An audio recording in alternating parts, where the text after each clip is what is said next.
में आएगी, इतना ज़्यादा नहीं आएगा, पर फिर भी क्वालिटी के द्वारा ही खिलाना है पूरा।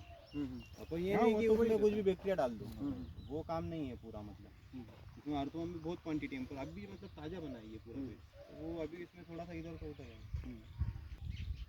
यहाँ से पूरे बेड है, इनमें से मतलब ये आप मतलब ये यूनिट नहीं लगवाते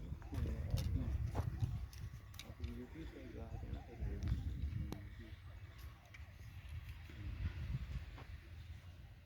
ये आपके अभी आसपास में लगी है? अभी हमारी लगी है यहाँ पर धार में लगी है।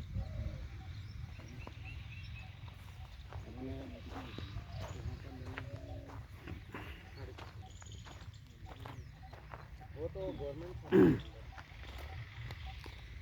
यहाँ पे पैकिंग वगैरह का भी कार्य, पूरा कंपोस्ट खाद बनाया जाता है, फिर पैकिंग का है, खुद ही यूएस तक जाता है यहाँ का प्लान व माल।